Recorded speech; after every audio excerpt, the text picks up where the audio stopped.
Assalamualaikum warahmatullahi wabarakatuh.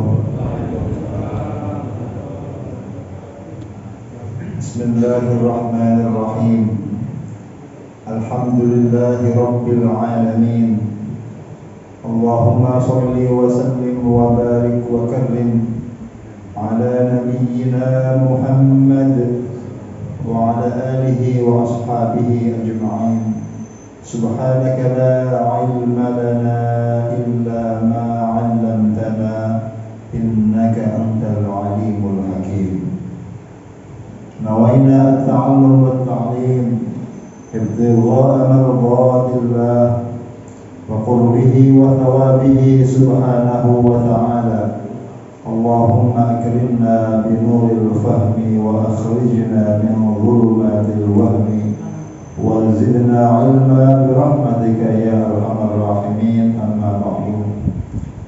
Yang saya muliakan segenap para alim, para guru yang saya takwimi, Bapak Ibu jamaah salat subuh yang mudah-mudahan kita semua diridhoi Allah Subhanahu wa taala dalam kondisi sehat walafiat. Amin ya rabbal alamin. Syukur kita kepada Allah Subhanahu wa taala. Alhamdulillahirabbil alamin. Pagi hari ini Allah memberikan kepada kita limpahan karunia nikmat yang begitu agung, limpahan karunia nikmat yang begitu besar, nikmatul iman, nikmatul Islam. Nikmat kita digerakkan oleh Allah, hati kita diketuk oleh Allah sehingga bisa sholat subuh dengan berjamaah. Ini nikmat yang sangat agung yang Allah berikan kepada hamba-hamba yang dicintainya. Mudah-mudahan sholat kita diterima Allah Subhanahu wa taala, ibadah kita diterima Allah Subhanahu wa taala, dan kita termasuk yang mendapatkan ridhonya. Amin ya rabbal alamin. Kadang-kadang nikmat yang agung ini kalau kita enggak merenungkan, kita lupa bahwa itu nikmat yang besar.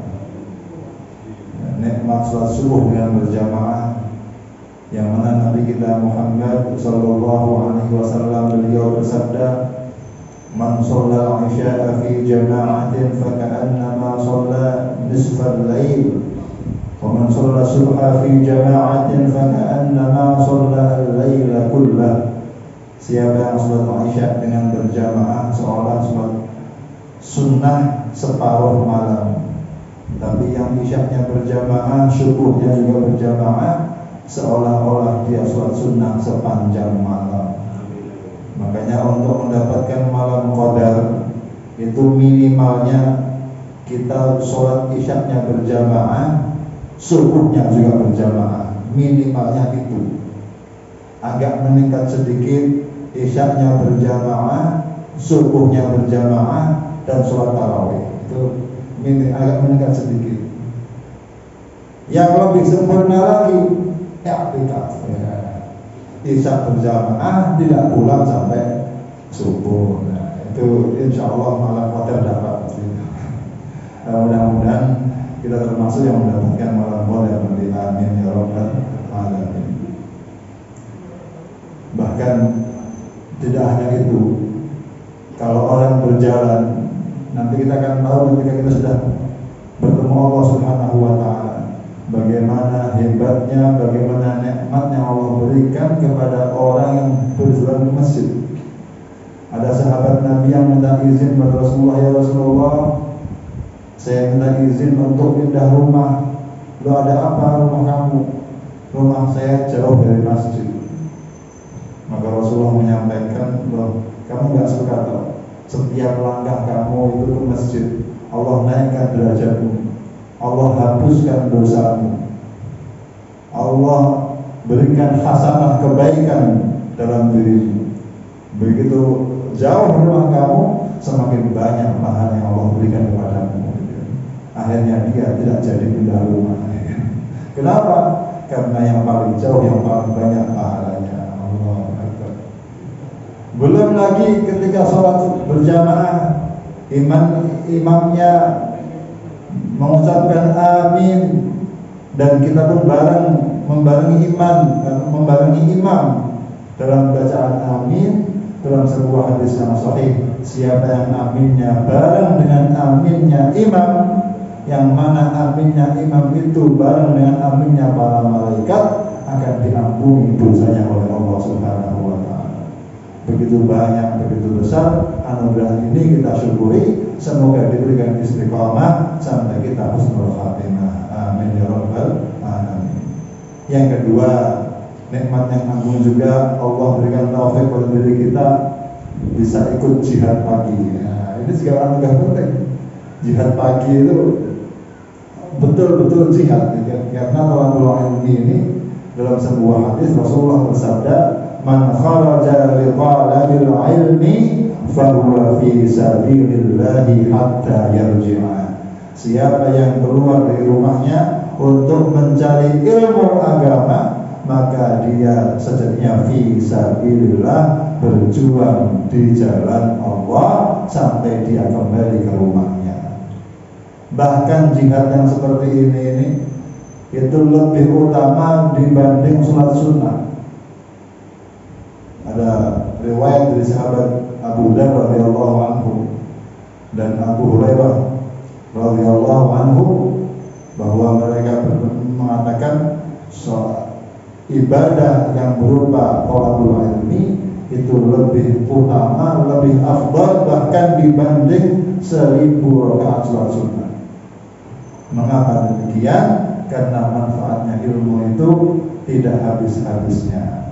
Kita hadir majelis ilmu, mendapatkan satu ilmu, kita sampaikan ke istri kita, istri ke anak kita, anak ke muridnya lagi, ke anaknya lagi, sampai hari kiamat tidak ada habis-habisnya.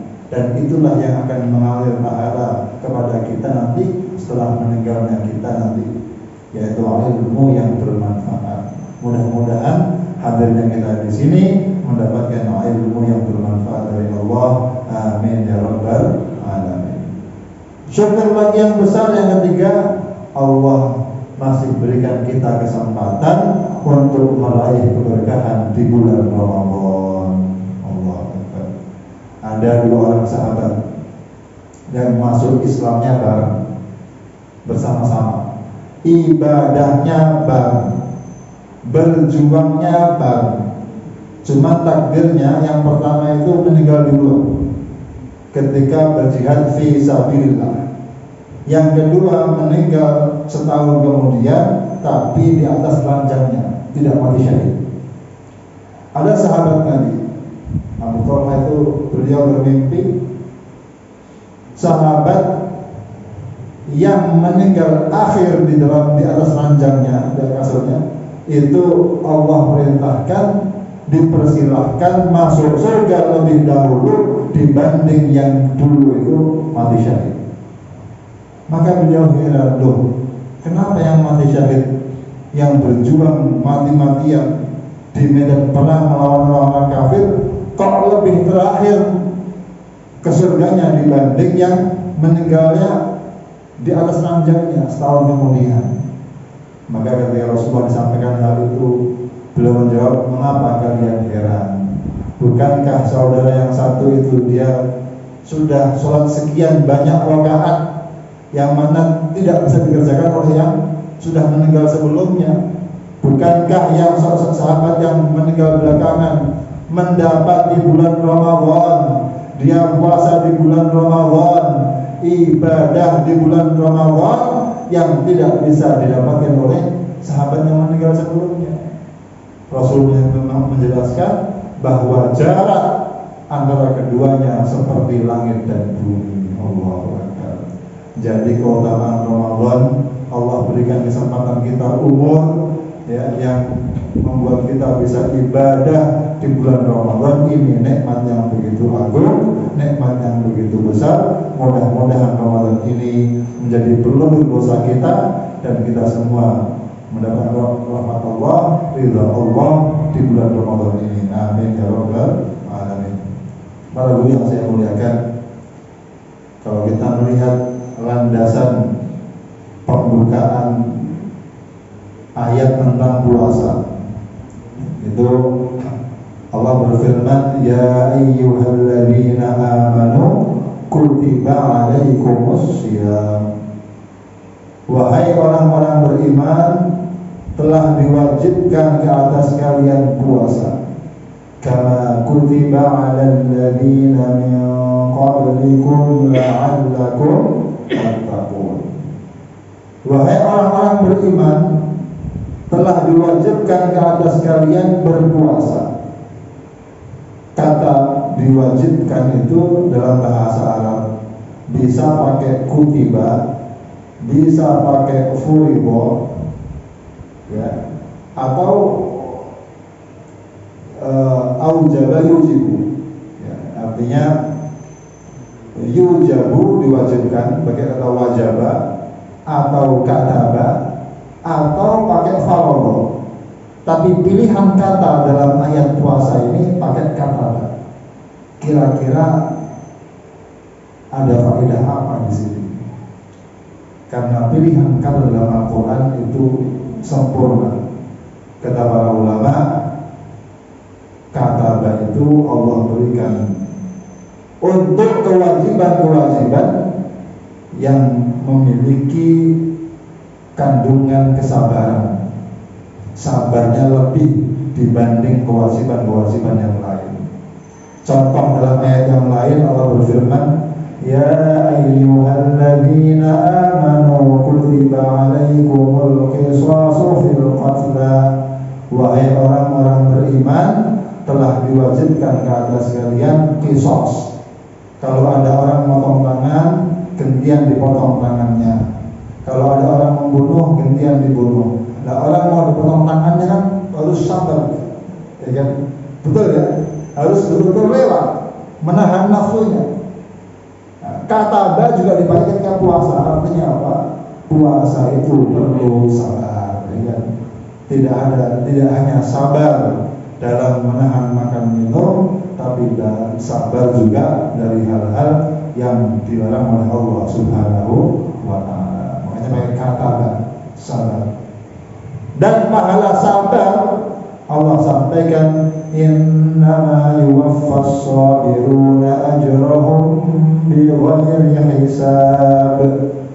Orang yang sabar itu akan diberikan pahala oleh Allah dengan tanpa hisab, tanpa ada batasnya. Itulah mengapa Nabi kita Muhammad sallallahu alaihi wasallam dalam sebuah hadis qudsi, hadis yang maknanya dari Allah, lafadznya dari Nabi, itu Allah menyampaikan, kullu amali ibni Adam lahu. Seluruh amal anak Adam itu untuknya. Sholat ya untuk yang mengerjakannya, sedekah ya akan kembali kepada yang bersedekah. Semuanya lah. Illa siyam, kecuali puasa, fa innahu li wa ana ajzi bihi. Kalau puasa itu untukku, Allah sampaikan, puasa itu untukku, aku sendiri yang akan membalas pahala puasa itu. Artinya malaikat pun gak tahu, hanya Allah yang tahu besarnya pahala puasa. Kenapa?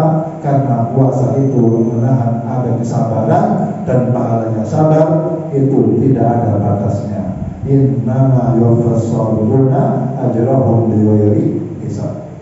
Kemudian kutiba alaikumus syiyam, kata syiyam di sini juga memberikan makna yang mendukung, karena kata syiyam itu dipakai untuk puasa yang betul-betul syar'i, yaitu mulai subuh menahan makan minum syahwat sampai terbenam matahari. Nah, kalau shaum, walaupun dari akar kata yang sama, shaum ya sumu, kalau shaum itu biasa dalam Al-Quran digunakan untuk menahan bicara, ya kan? Kayak Maryam, beliau mengatakan, inni nadartu lirrahmani shawma falan ukallimal yawma insiya. Artinya falan ukallimal yawma insiya, aku telah bernadar kepada Tuhanku untuk shaum, puasa. Artinya apa? Pada hari ini aku tidak akan berbicara dengan seorang pun. Ini kata para ulama bahwa siang kita itu akan sempurna bila kita sempurnakan dengan yang shaum. Dan tujuannya puasa Allah sampaikan la'allakum tattaqun, agar kita menjadi orang bertakwa. Kata para ulama, setiap janji Allah yang pakai la'alla itu perlu perjuangan. Nah, di antara perjuangannya agar kita bisa mendapatkan pahala yang sempurna dalam bulan Ramadan ini, dalam puasa kita, maka kita harus tahu adab-adabnya. Dan di antara adab-adab ketika berpuasa yang Nabi kita Muhammad Sallallahu Alaihi Wasallam ajarkan, beliau banyak membaca Al-Quran dan banyak bersedekah di bulan Ramadan. Ada satu kitab, ini kitabnya Imam Ibnu Rajab Al-Hambali. Ini kitab luar biasa dan diringkas menjadi judulnya Wadhaif Syahri Ramadan, tugas-tugas di bulan Ramadan. Ini saya akan langsung pada bab tentang pentingnya kedermawanan dan membaca Al-Quran di bulan Ramadan. Dalam sebuah hadis yang sahih riwayat Bukhari Muslim dari Abdullah bin Abbas radhiyallahu anhu, beliau mengatakan, kana Nabi sallallahu alaihi wasallam, dulu Nabi kita Muhammad sallallahu alaihi wasallam ajwadan nas, Nabi adalah orang yang paling dermawan. Wa kana ajwada ma yakunu fi Ramadan, dan Nabi itu lebih dermawan lagi kalau datang bulan Ramadan. Kapan itu?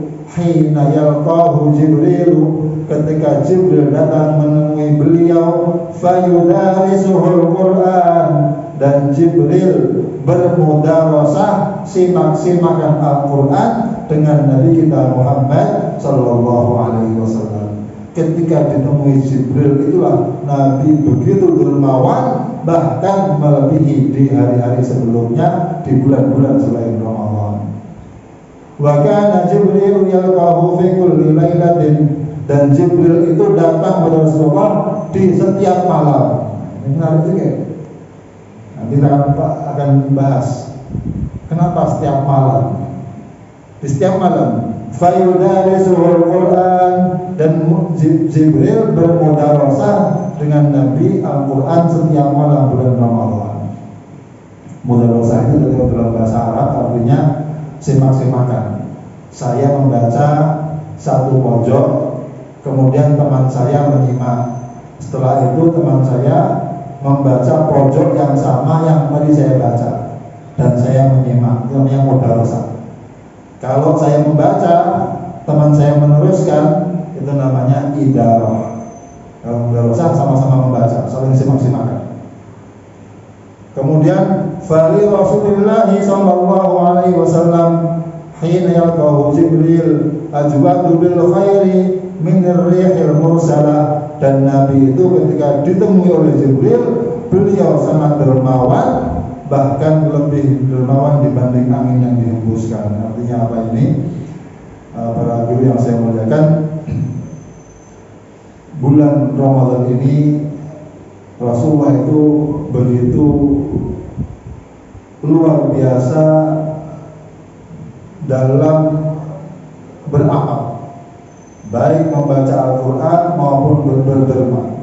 Padahal Nabi kita itu sudah paling dermawan, sudah paling baik akhlaknya, paling dermawan.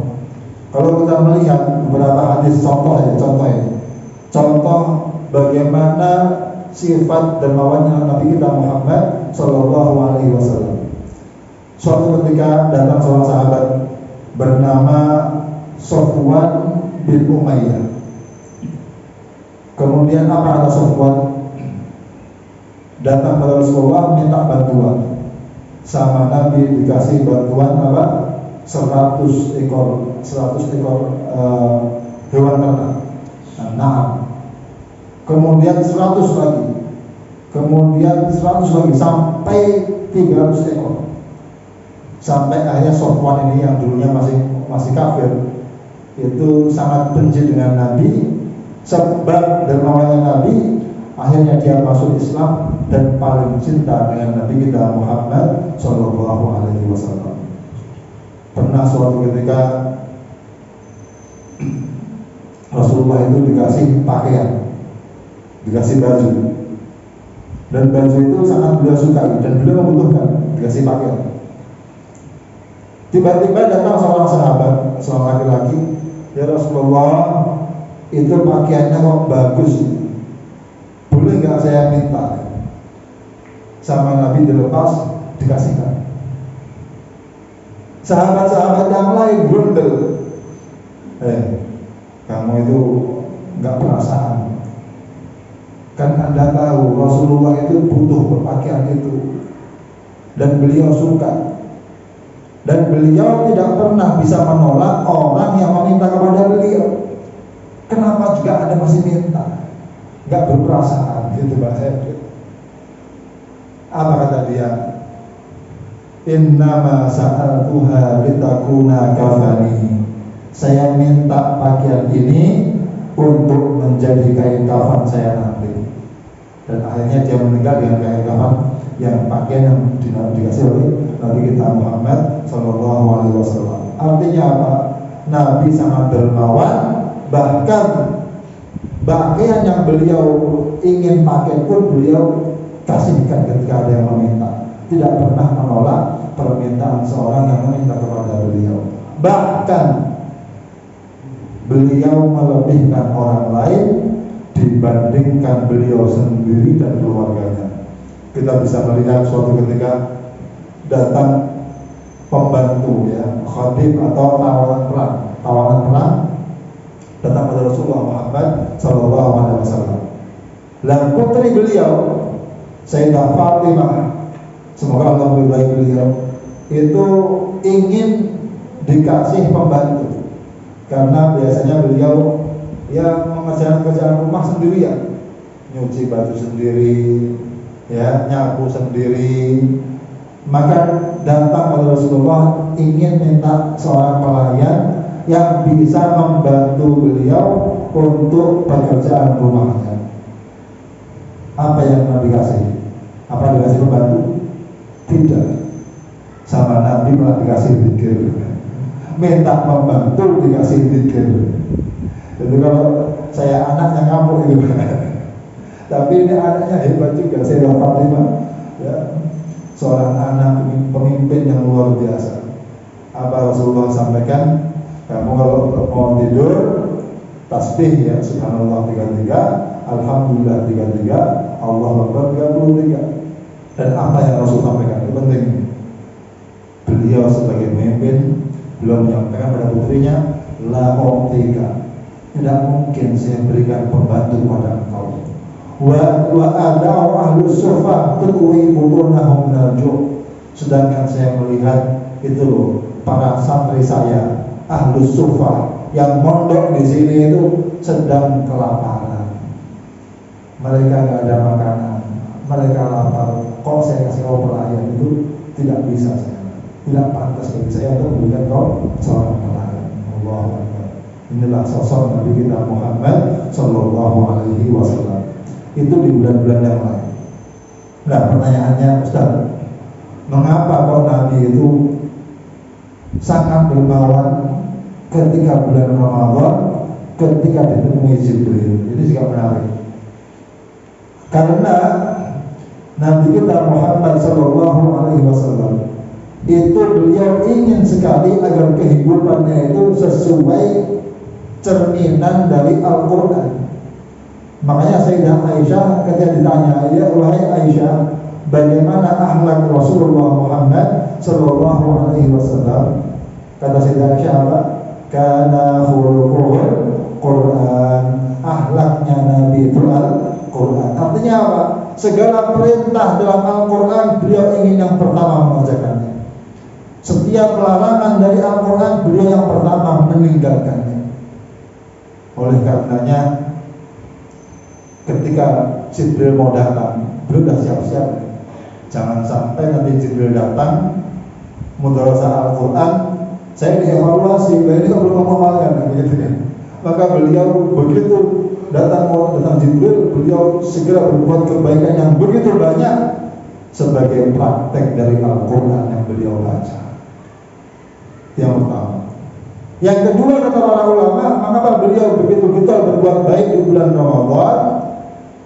Ya, karena beliau berjumpa dengan malaikat yang paling mulia. Ini penting juga. Malaikat yang biasa saja, bukan Jibril. Itu punya sifat yang Allah sampaikan dalam Al-Quran.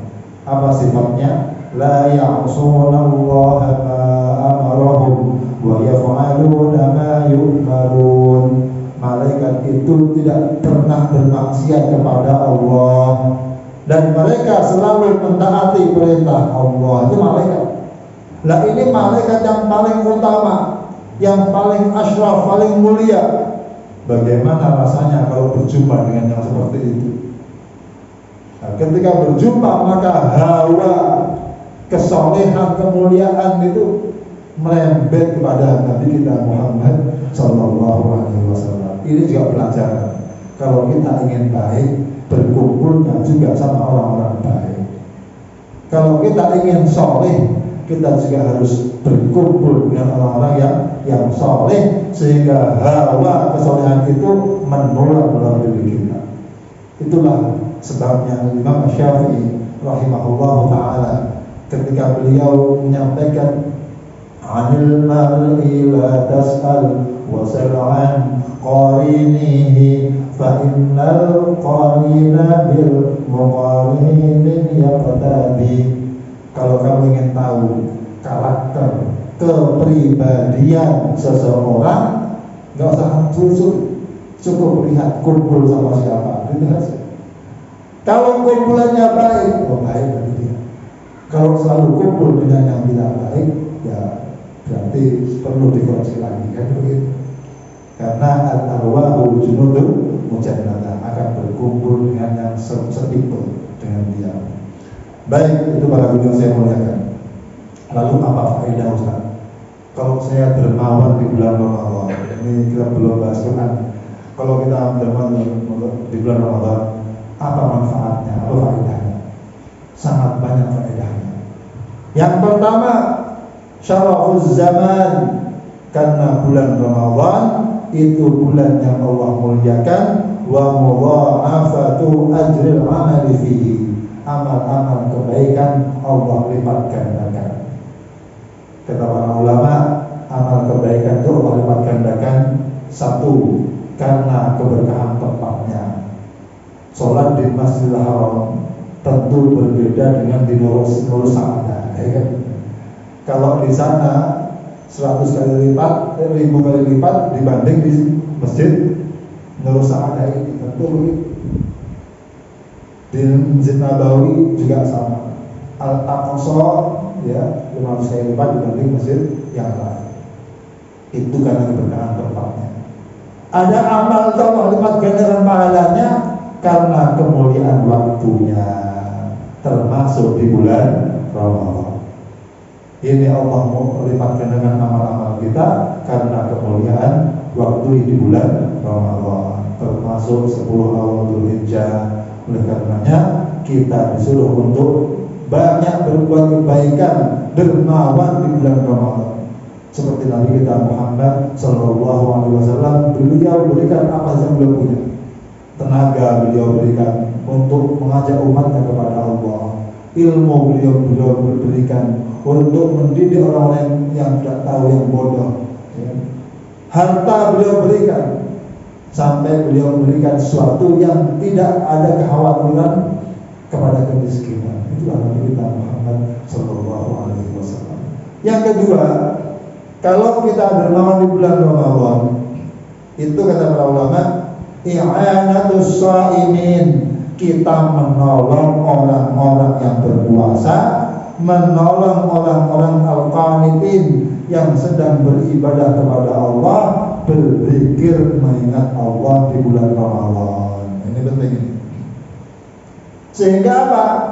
Kalau kita berderma kepada mereka, mereka tenang ibadahnya, mereka tenang puasanya, sehingga bisa iktikaf dengan maksimal karena kita kasih sedekah pada mereka, kita pun mendapat pahala yang sama seperti ibadah yang mereka kerjakan.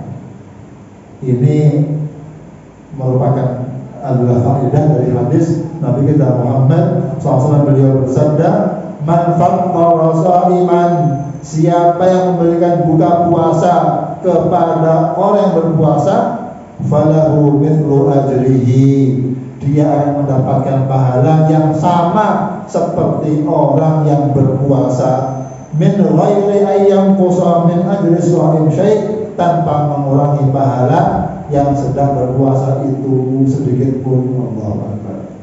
Termasuk Rasulullah juga bersabda, man jahaza ghaziyan faqad ghaza, orang yang menyiapkan bekal untuk yang berjuang itu dia sejatinya juga ikut berjuang.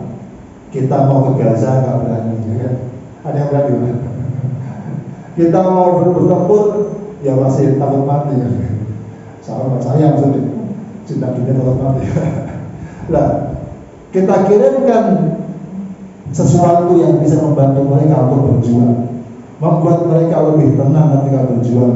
Itu Rasul menyampaikan, faqad ghaza, sungguh dia pun ikut berjuang. Termasuk sahabat-sahabat Nabi, ketika mereka berjuang ada sahabat yang lain yang mengurusi keluarga yang ditinggal. Itu pun Rasulullah menyampaikan mereka ikut berjuang juga. Kenapa? Ketika keluarganya yang ditinggal sudah ada yang merawat, sudah ada yang mengurusi, yang berjuang tenang dalam perjuangan. Maka ibu-ibu gak usah khawatir, Ustaz. Kan ibu-ibu kan sibuk masak, ya kan, nyiapin sahur, nyiapin buka puasa, nggak bisa baca Quran banyak seperti bapaknya. Tenang Bu, jenengan dapat pahala yang dikerjakan bapak-bapaknya. Bapaknya ngaji dengan tenang karena sudah ada yang masakin sahur, dapat pahala ngaji bapaknya. Bapaknya i'tikaf dengan tenang karena sudah ada yang masakin sahur, ibunya dapat pahala i'tikaf bapaknya. Man jahaza ghaziyan faqad ghaza, orang yang membiayai, membekali orang sedang berjuang, maka sungguh dia pun juga sejatinya ikut berjuang fi sabilillah. Makanya itu juga penting. Kenapa kita di bulan Ramadan itu bersedekah, berdermawan? Karena orang di bulan Ramadan sibuk ibadah kepada Allah, sibuk berpuasa. Kita kasih mereka sedekah, tenang puasanya, tenang ibadahnya, kita pun dapat pahala yang mereka kerjakan. Yang ketiga, kenapa kalau kita disuruh dermawan di bulan Ramadan, kata para ulama? Karena bulan Ramadan itu bulan di mana Allah sangat dermawan kepada hamba-hambanya. Bagaimana tidak? Ibadah fardu Allah lipat gandakan seolah 70 ibadah fardu di bulan selain Ramadan. Ibadah sunnah juga Allah lipat gandakan seolah ibadah fardu. Allah berikan maghfirah, ampunan, rahmat yang luar biasa di bulan Ramadan, terlebih di malam Qadar, ya kan? Lebih baik dibanding 1000 bulan dan yang lain lagi. Dan Allah Subhanahu wa ta'ala itu sangat sayang kepada hamba-hambanya yang juga punya sifat sayang, sifat dermawan kepada hamba-hamba yang lainnya. Dalam sebuah hadis yang sahih riwayat Bukhari, Rasulullah bersabda, innama yarhamullahu min ibadihir ruhama, Allah itu sangat sayang kepada hamba-hambanya yang punya sifat sayang juga, punya sifat empati kepada saudara-saudaranya. Dalam hadis yang lain Rasulullah bersabda, ya, wallahu fi 'aunil 'abdi ma kana 'abdu fi 'auni akhihi. Allah akan selalu menolong hambanya ketika hambanya itu mau menolong saudaranya. Kemudian yang berikutnya, mengapa kita disuruh berpuasa di bulan Ramadan? Karena mengumpulkan antara puasa dan sedekah termasuk perkara yang membuat kita masuk surga. Apa dalilnya? Dalam sebuah hadis yang sahih Rasulullah bersabda begini, inna fil jannati ghurafan. Rasulullah menyampaikan nanti di surga ada kamar-kamar, yura zuhuruha min butuniha, yang mana bagian luarnya tampak dari bagian dalamnya, wa butunuha min zuhuriha, bagian dalam tampak dari luar, transparan. Qalu, Sahabat bertanya, ya Rasulullah, liman hiya, bagi siapa kamar-kamar itu wahai Rasulullah? Beliau menyampaikan, liman thayyabal kalam wa at'amat ta'am wa adama siyam wa shalla bil laili wan nasu niyam. Kamar-kamar yang bagus itu milik orang yang punya 4 sifat. 1, ucapannya baik, tidak dusta, tidak ghibah. Yang dibuat yang ketika berpuasa itu dilarang untuk hal-hal itu. Yang kedua, wa at'amat ta'am, suka bersedekah, memberikan makanan kepada orang lain. Yang ketiga, wa adama siyam, selalu berpuasa. Yang keempat, wa shalla bil laili wan nasu niyam, salat di malam hari ketika manusia sedang tidur. Itulah mereka yang akan mendapatkan kamar-kamar yang indah tadi itu. Kemudian kalau kita melihat dalam sebuah hadis yang sahih juga, Rasulullah pernah suatu pagi hari bertanya kepada sahabat-sahabatnya, man asbaha minkum al-yawma sha'ima, siapa di antara kalian yang pagi hari ini berpuasa? Sahabat Abu Bakar ancung angkat tangan, saya Rasulullah, saya. Kemudian Nabi tanya lagi, siapa yang hari ini mengantar jenazah? Kata Abu Bakar, saya. Masya Allah. Abu Bakar radhiyallahu anhu kalau kebaikan gak pernah kelar, gak pernah kelar. Kemudian ditanya lagi, faman at'amal yauma miskina, siapa yang pagi hari ini sudah masih makan orang miskin? Kata Abu Bakar, saya. Kemudian tanya lagi, siapa yang sudah sedekah? Saya. Siapa yang sudah orang sakit? Saya. Semuanya saya. Apa yang Rasulullah sampaikan di akhirnya, majtama'na fi imri'in illa dakhala jannah. Amal-amal tadi, sedekah, puasa, orang sakit, itu tidak berkumpul dalam diri seorang kecuali akan mewajibkan orang itu masuk ke dalam surganya Allah Subhanahu wa ta'ala. Semoga termasuk kita, amin ya rabbal alamin. Berikutnya, kalau kita melihat model saya ini, itu hampir kita itu puasa, jarang sekali orang puasa sempurna, jarang. Orang puasa apa sempurna? Sempurna nahan makannya iya, tapi sempurna pandangannya enggak melihat yang haram, sempurna telinganya enggak mendengar yang haram, sempurna lisannya tidak bicara yang haram, itu jarang. Betul ya?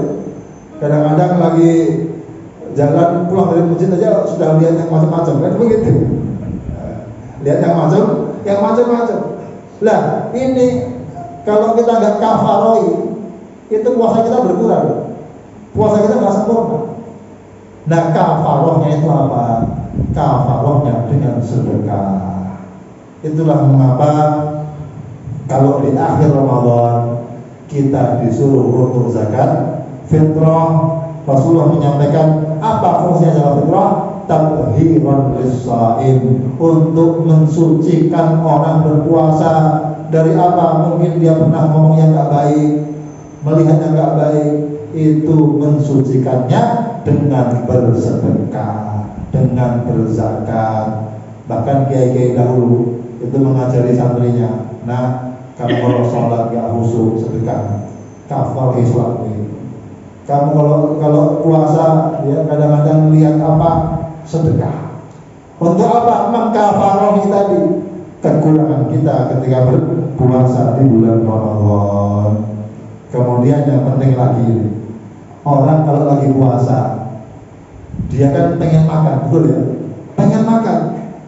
Ketika pengen makan, dia hadiahkan makanan yang dia ingin untuk makannya kepada orang lain. Allah Akbar. Ini pahalanya berlipat-lipat. Ini yang dipuji oleh Allah, wa yu'thiruna 'ala anfusihim walau kana bihim khassasah. Mereka mengutamakan orang lain dibanding diri mereka sendiri, padahal diri mereka sedang kekurangan. Al-Imam Ahmad bin Hanbal, pendiri mazhab Hambali, ketika beliau puasa diketuk pintu rumahnya. Assalamualaikum Imam. Ya siapa, ada apa? Pengemis, minta makanan. Sama beliau dikasih apa? 2 potong roti. yang sejatinya dua petang roti itu disiapkan untuk buka puasa beliau. Beliau minum air, rotinya dikasihkan kepada orang miskin pengemis tadi itu. Itulah yang Allah puji dalam Al-Quran. Wa yut'imuna at-ta'ama 'ala hubbihi. Mereka memberikan makanan padahal mereka cinta, mereka masih butuh kepada yang mereka ingin berikan itu. Kalau orang kasih makanan, dia sudah sisa itu biasa gitu. Sudah nggak suka, apalagi sudah agak busuk-busuk sedikit gitu kan. Ya itu sudah sangat biasa. Tapi ini dia pengen makan, dia bagi dengan temannya. Itu berlipat-lipat pahalanya. Termasuk orang yang berjihad fi sabilillah. Baik, para guru yang saya muliakan, itu tentang bersedekah. Itulah sebab beberapa hal mengapa kita bersedekah di bulan Ramadan, karena banyak faedah yang Allah berikan di bulan Ramadan. Ustaz, lalu apa hubungan dengan Al-Quran? Tadi Jibril alaihissalam datang untuk apa? Untuk membacakan Al-Quran setiap malam. Oleh karena itu kata para ulama, siang malam bulan Ramadan itu sunnah untuk memperbanyak membaca Al-Quran. Tak perlu dibandingkan antara siang dan malam, mana yang paling utama? Yang malam hari. Karena Jibril datang di malam hari. Dan kata para ulama, bulan Ramadan itu bagi orang beriman ada dua jenis jihad. Jihad di siang hari menahan lapar, menahan dahaga, menahan syahwat. Jihad di malam hari menahan kantuk untuk melafazkan Al-Quran, melantunkan kalam Allah. Di malam hari waktu yang hening, waktu yang kita bisa bertadabbur, bisa merenungi makna-makna Al-Quran. Allahu Akbar. Kalau kita melihat para salafus saleh dulu, ya ketika mereka bulan Ramadan, Imam Syafi'i rahimahullah ta'ala, bagaimana beliau di bulan Ramadan hatamnya 60 kali. Siang hari hatam 1 kali, malam hari hatam 1 kali. Ustaz, gimana bacanya? Itu sudah Allah berikan keberkahan waktu gitu ya. Keberkahan waktu. Dan beliau enggak ujug-ujug ya. Beliau di bulan-bulan yang lain selain Ramadan sudah biasa hatam itu 30 kali sehari hatam. Dan beliau hafal Al-Qurannya usia 7 tahun. Jadi sudah sangat biasa sekali untuk menghatamkan Al-Quran. Nah kita itu 1 juz saja ya 3 jam gitu kan. Kadang-kadang 5 jam gitu kan. Gimana mau hatam semalam gitu kan. Maka mumpung ada ustadznya, ini juga pelajaran juga penting kan. Dan kita malaikat Jibril datang untuk simak semangat Rasulullah. Artinya apa? Kita sunnah untuk menyimakkan Al-Quran kepada yang lebih hafal, lebih bagus bacaannya daripada kita. Ustaz, katanya kalau kita baca Quran nggak pakai tajwid dosa, ya kan? Saya mendinganlah istighfar aja lah, nggak usah baca Quran. Tidak dosa kan gitu kan? Wah, itu lebih dosa lagi gitu kan? Kalau sudah nggak bisa, nggak mau belajar kan gitu kan? Nah, kalau orang sudah dia berusaha belajar terbata-bata, Rasulullah menyampaikan 2 pahala. 1 pahala membaca Qurannya, yang kedua jerih payah dia ketika berusaha membaca Al-Quran. Dan kedua-duanya akan mensyafaati Al-Quran, mensyafaati dalam sebuah hadis yang sahih. Ya Allah, saya dulu telah mencegah orang ini dari tidur di malam harinya, dari kantornya, karena dia bangun malam membaca aku, membaca firman-Mu, maka fasyafi'ni fihi, terima syafaatku untuknya, dan syafaatnya pun ada diterima. Puasa juga datang, ya Allah, aku dulu memenahan dia dari makan dan minum karena-Mu, ya Allah, terima syafaatku untuknya, dan syafaat itu akan diterima Allah Subhanahu wa ta'ala. Namun sebaliknya, kalau kita tidak menunaikan hak-haknya Al-Quran, setahun gak pernah hatam, ya Allah, ini Al-Quran bukan dari syafaat, penuntut kita. Ya Allah, dia tidak mengerjakan hak-hakku, tidak menunaikan hak-hakku. Ini yang kita khawatirkan. Jangan sampai Al-Quran menuntun kita, tapi semoga Al-Quran jadi bersyafaat buat diri kita. Baik, kemudian karena ada sebuah hadis Rasulullah bersabda, "Man ja'ala al-Qur'ana amamahu qadahu ila jannah." Siapa yang menjadikan Quran di depannya, selalu dia baca, dia renungkan, dia amalkan, Al-Quran menuntunnya ke surga. Wa man ja'alahu wara'a dhahrihi. Siapa yang Quran dia jadikan di balik punggungnya, enggak pernah dia baca, enggak pernah dia amalkan, maka saqahu ilan nar, akan menyeretnya ke neraka. Na'udzubillah min dzalik. Semoga kita termasuk yang mendapatkan syafaat Al-Quran. Amin ya rabbal alamin. Baik, para guru yang saya muliakan, ini sangat mungkin waktunya sudah habis, saya sudah merasakan gerak-gerik. Baik, moga silakan kalau ada yang mau disampaikan, didiskusikan, silakan. Moga, bismillah. Ini kitab sangat bagus sekali, ini saya boleh sarankan. Ini kitab Lataiful, ini ringkasan kitab yang lebarnya Lataiful Ma'arif karya Al-Imam Ibnu Rajab Al-Hambali terkait kemuliaan bulan Ramadan. Bagaimana separuh bulan yang kedua, bagaimana separuh bulan yang ketiga, apa yang dikerjakan. Luar biasa kitab ini, banyak hikmah yang ada. Ini kitab Lataiful Ma'arif. Kalau misalnya ada yang punya kesempatan bisa untuk buka.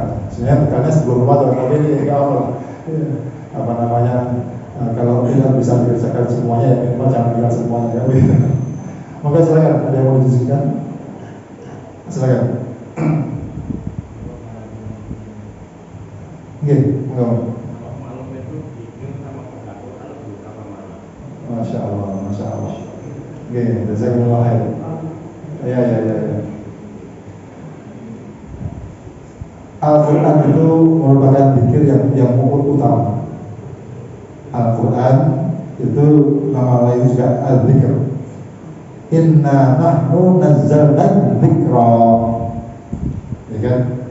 Dalam sebuah hadis Rasulullah bersabda, "Man syaghalahu al-Quran an dzikri wa mas'alati a'taituhu afdhala ma u'tiya as-sa'ilin."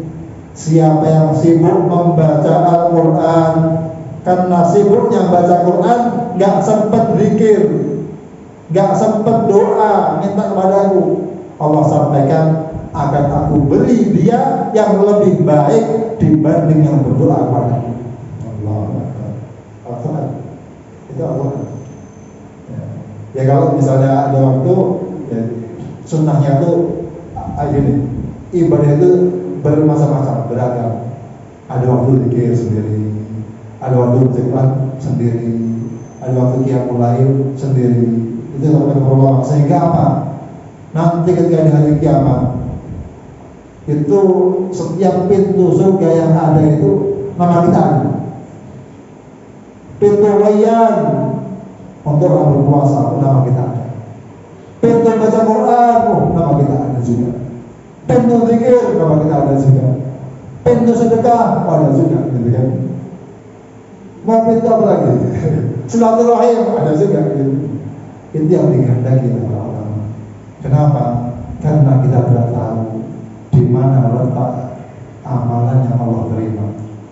Rasulullah menyampaikan, la tahqiranna minal ma'rufi syai'a. Janganlah meremehkan kebaikan sekecil apapun. Coba kalau kita melihat Sayyidina Bilal bin Rabah radhiyallahu anhu, ketika ditanya Nabi, "Wahai Bilal, saya semalam mendengar terompahmu di surga, apa amalanmu?" Bilal tidak menjadikan amalan yang gede-gede, jihad enggak. Itu namanya sholat subuh wudu, habis wudu sholat 2 rakaat, begitu aja. Bukan wajib, bukan sunnah muakkadah, bukan. Bahkan itu istiadat sendiri. Rasulullah, karena itu saya mendengar terompahmu di surga. Allah. Kadang-kadang begitu. Amal-amal yang kita anggap mungkin ringan. Wa tahsabunahu hayyina wa huwa 'indallahi 'azim. Engkau menyangka itu ringan, padahal besar di sisi Allah Subhanahu wa taala. Kalau para ulama di bulan Ramadan itu memang memperbanyak Al-Quran. Imam Malik bin Anas rahimahullah taala ketika bulan Ramadan tutup pengajiannya. Ini masih ada nih. Jadi bulan tutup pengajiannya. Jadi kalau kita tutup pengajiannya nanti kita kasih mana ada. Karena ngumpulnya di Ramadan gitu. Ayo mudah-mudahan istiqomah. Tapi kalau beliau tutup pengajiannya, ngaji hadis tutup, fikih tutup, beliau fokus membaca Al-Quran. Itu Imam Malik bin Anas. Jadi monggo, kalau para ulama ya porsinya lebih banyak itu Al-Quran. Bahkan dulu zaman Khalifah Umar radhiyallahu anhu, beliau menyuruh dua sahabat. Satu sahabat Ubay bin Ka'ab, yang kedua Tamim Ad-Dari, untuk jadi imam tarawih. Apa kata Sayyidina Umar? Setiap rakaatnya jangan kurang dari 100 ayat. Nah, kalau dibaca di sini kan tutup itu, yang tinggal imamnya tahu mana sih? Ada ayat begitu. Artinya apa? Inilah generasi khairul qurun itu seperti itu. Seperti itu mereka. Kenapa Allah sebutkan Rasul sampaikan khairul quruni qarni, sebaik-baik generasi aku. Kayak gitu generasinya. Salat malamnya kayak gitu. Subuh baru pulang. Allah Akbar. Ya, generasi akhir-akhir ini ya imamnya harus tahu kondisi makmumnya, gitu kan? Ya agak banyak dikit kul dua ini, gitu kan? Nanti kalau nggak ada jamaahnya kan repot kan? Baik, begitu gimana? Mudah-mudahan ini pagi hari ini Allah berikan keberkahan bagi diri kita. Kita minta kepada Allah, doa kepada Allah, semoga bulan Ramadan ini jadi bulan yang penuh berkah dan Allah ampuni dosa kita di bulan Ramadan ini. Bismillahirrahmanirrahim. Alhamdulillahirabbil alamin. Allahumma shalli wa sallim ala nabiyyina Muhammad wa ala nabiyyina Muhammad kama shallaita wa sallamta ala nabiyyina Ibrahim wa ala nabiyyina Ibrahim fil alamin innaka Hamidum Majid. Rabbana zalamna anfusana wa in lam taghfir lana wa tarhamna lanakunanna minal khasirin. Rabbana ighfir lana dhunubana wa kaffir 'anna sayyi'atina wa tawaffana ma'al abrar. Allahumma ya Allah ya awwal al-awwalin ya akhir al-akhirin ya dzal quwwatil matin ya rahimul masakin ya arhamar rahimin ya hayyu ya qayyum. Allahumma zidna wa la tanqusna, ahdina wa la tu'thir alaina, akrimna wa la tuhinna, asturna wa la tafdhana, ya rabbi fi anfusina fadilna wa fahimna sifa'adilna.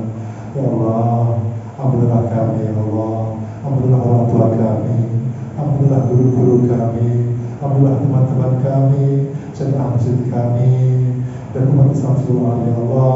Ampunilah kami semua ya Allah. Ya Allah, jagalah iman kami, jagalah iman kami ya Allah, harta kami ya Allah, anak-anak kami ya Allah, keluarga kami ya Allah.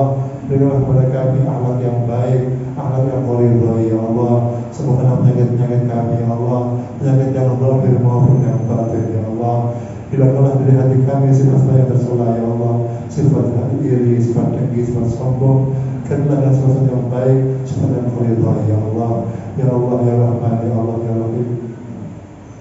Ya Allah, hidupkanlah kami dalam iman, wafatkanlah kami dalam iman, mudahkanlah rezeki kami untuk bisa mengucapkan kalimat thayyibah la ilaha illallah Muhammadur Rasulullah di akhir hidup kami ya Allah. Kumpulkanlah kami di surga ya Allah dengan baginda Nabi Muhammad sallallahu alaihi wasallam, dengan sahabat-sahabat beliau, orang-orang saleh ya Allah. Walau amal kami tidak layak ya Allah, walau amal kami tidak layak ya Allah. Kami mengharapkan rahmat-Mu ya Allah. Allahumma innaka afuwwun tuhibbul afwa fa'fu 'anna ya Allah. Ya Allah, tolonglah saudara-saudara kami di Palestina ya Allah. Menangkanlah perjuangan mereka ya Allah. Kembalikanlah al-ansar dalam kaum muslimin ya Allah. Ya Allah, berikanlah syuhada mereka ya Allah. Sembuhkanlah yang terluka dari mereka ya Allah. Menangkanlah perjuangan mereka ya Allah. Jangan kena dosa-dosa kami ya Allah. Kutilkan adab pada mereka ya Allah. Ampunilah kami semua ya Allah. Tolonglah kami ya Allah. Ya Allah, panjangkanlah umur kami ya Allah, dalam taat kepada-Mu ya Allah. Allahumma ja'alna mimman dhana umruhu wa hasuna 'amaluhu. Rabbana ighfir lana wa liwalidina warhamhum kama rabbawna shighran. Ya Allah, berikan kami taufik untuk bisa membaca kalam-Mu ya Allah, bisa maksimal beribadah di bulan Ramadan ini ya Allah. Terlebih kami untuk bisa menghidupkan malam Qadar ya Allah. Ampunilah kami ya Allah, kumpulkanlah kami ya Allah. Saudara-saudaramu mau di masjid ini ya Allah, kumpulkan di surga-Mu ya Allah. Innaka ala kulli syai'in qadir. Rabbana ighfir lana wa liwalidina warhamhum kama rabbawna shighara. Rabbana atina fid dunya hasanah wa fil akhirati hasanah wa qina adzabannar. Alhamdulillahi rabbil alamin. Al-Fatihah.